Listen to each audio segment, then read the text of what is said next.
A lot of people who end up with major depressive disorder have no idea why they feel the way they do. Some have experienced trauma or a huge stressor, but a surprising amount of them say something like, "Everything in my life is fine. I have no reason to be depressed, but I just don't feel happy anymore."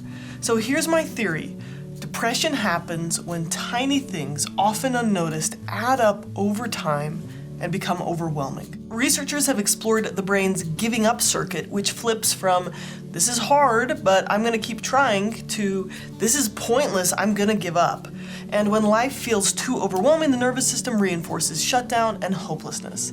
Now, this is actually great news because if we can just manage just a few of these tiny things, we can remove some of the weight fueling our depression, allowing our brain and body's natural resilience to kick back in. So let's take a look at the micro habits that add up over time to cause depression.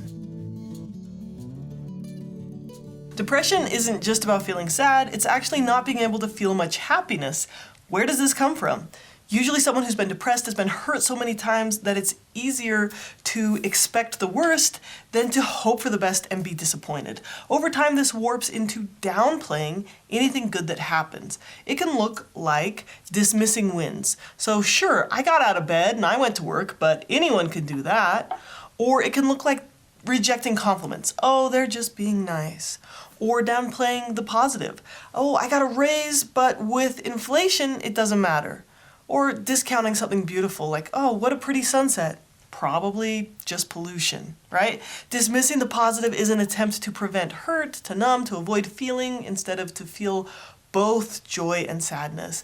And I think that a lot of people who develop depression are these beautiful, sensitive souls who feel every emotion so deeply that they subconsciously start to numb themselves because they don't know what to do with the pain of the world.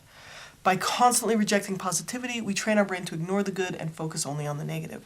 You're trying to protect yourself from hurt, but you're fueling depression in the long run.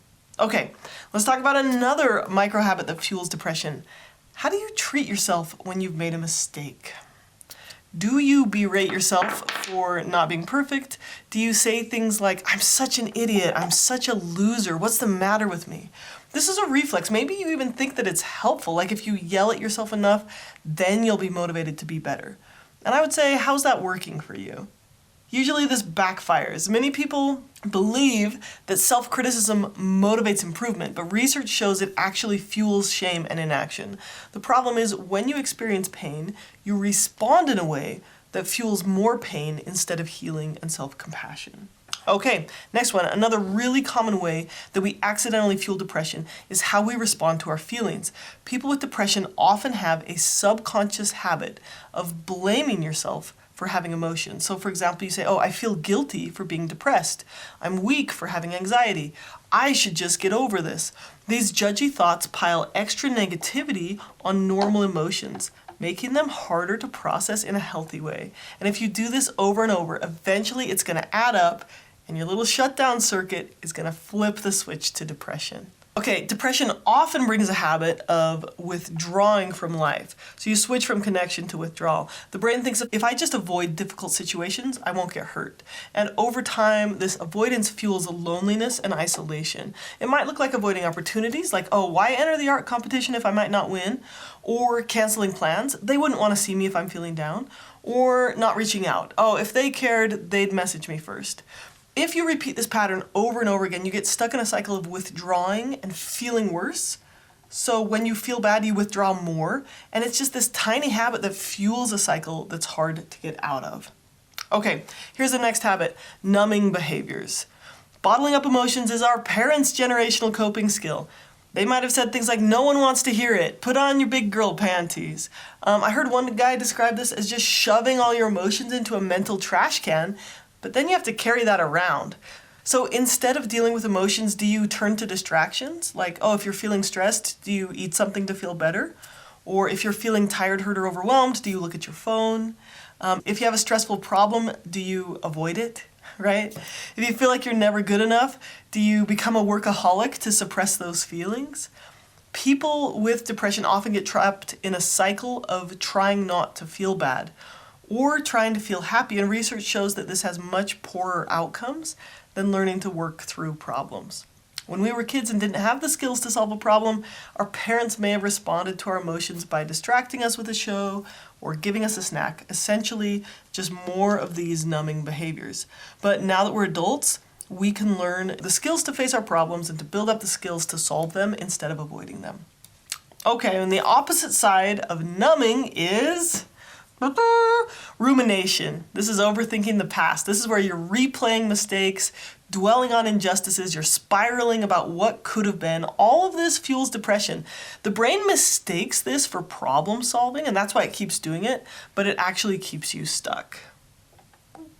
The next one's super common, and I'm going to let Tim Ferriss introduce it. For me, generally low mood, if we want to call it depression, it's not a first cause. It's typically some type of anxious rumination, worrying about something. I compromise my sleep because I have onset insomnia. Then I consume too much caffeine, which further compromises my sleep. And then after 3 or 4 days, that's when the low mood / depressive symptoms show up. So anything that compromises sleep, I try to avoid. Okay, who's this guy? Tim Ferriss is the best-selling author of multiple books, the host of a super popular podcast. He's a multimillionaire. And he also struggles with depression and low mood at times. Failing to take care of basic needs like sleep, healthy eating, and stress management worsens depression. A lot of people don't even recognize their stress levels until they hit a breaking point. I interviewed an ER doctor last year, and she said that often when someone comes in having a panic attack, they think they're having a heart attack. But then when she asks them if they're stressed out, they say no. Then she asks them about their lives, and they've got mountains of stress that they didn't even realize. School pressure, work demands, relationship problems, unresolved trauma, money problems, they're all piling up on them. We're pretty good at suppressing and not noticing these things, but they do catch up to you over time, and this can fuel depression. So it's important to take care of your basic needs like sleep and exercise to offset what chronic stress does to your body and mind. Okay, here's another one. Waiting for motivation. Waiting until you feel motivated to take action, as in, I'll wait till I feel like it before I get out of bed, or I'll wait till I'm happy to leave the house or see friends. It's pretty clear to see how this can backfire, but it's also an easy trap to get stuck in. Motivation follows action. You have to act first. It's not the other way around. Behavioral activation, which is one of the most effective treatments for depression, works by encouraging you to take small steps even when you don't feel like it. Okay, another micro habit that fuels depression is emotional reasoning. This is believing that your feelings mean something. It can sound like, if I feel sad, my life must be pointless. If I feel anxious, I must be an awkward person. If I feel lonely, I must be unlovable. Feelings aren't facts. Learning to separate emotions from reality is key to shifting out of depressive thinking. Okay, there's also the classic depression fueling thinking pattern, all or nothing thinking. Depression just thrives on all or nothing thinking. If I can't do a full workout, why bother at all? If I messed up at work, I should just quit. If one person rejects me, no one loves me. Recognizing and challenging these thoughts can help break the cycle. Usually any small action is better than a perfect action. If you don't have the time for a full workout, put on your sneakers and go for a short walk. Okay, I have 2 more for you. They are both about your mindset. We've got a victim mindset and a nothing will change mindset, a fixed mindset. So, what do you do when adversity strikes? What do you do if you get fired from your job? Or if you get in a fight with your spouse? What's your reflexive thought pattern? There's a lot more toxic thinking patterns that fuel depression. When you're thinking these, you don't really notice it. It just feels like reality. So a victim mindset says, life is so unfair, poor me, I can't do anything about it because of all these things that have happened. There's a difference between having been victimized and a victim mindset. A victim mindset, you'll notice, it always comes up when you're asked to make a change or take some action. I can't because ...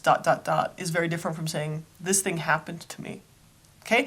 Fixed mindset is believing that how you feel is permanent and there's nothing you can do about that. You want to replace that with a growth mindset. You want to ask yourself, what could I learn? What skills could I learn to make things better? I haven't figured out how to overcome my depression yet. I bet there's something out there that's going to help me. Okay, so can you see how heavy these micro habits get, and how when several of these habits are part of your life, they can flip that switch to depression? Okay, so why did I just make a huge list of things that might be fueling your depression?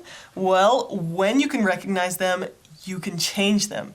Each of these habits are tiny. They're micro responses to the experiences we have in life. Did you mess up? Are you gonna handle that by catastrophizing and thinking it's pointless? Or will you be gentle with yourself and try again? Are you feeling really lonely? Are you gonna judge yourself as broken and withdraw from people? Or are you gonna look for opportunities to remember the good time with friends and reach out to them? Let's see where that is. Taking some action even before you feel like it, right? These micro habits make the difference between depression and resilience. Because when you're able to see them and know what they are and you start chipping away at them one at a time, the balance of your nervous system can literally shift from being overwhelmed, shut down, and numbed to feeling on top of life, more alive, and more motivated. Just pick one area to work on, and little by little, your life can improve in really big ways. Okay, so what's one thing from this list that you want to work on? Leave a comment below. Check out my Change Your Brain course if you'd like to learn more, because I teach these tiny, research-backed daily habits to improve mental health. The link's in the description. It's helped tens of thousands of people, and I'm sure it can help you too. Thank you so much for watching, and take care.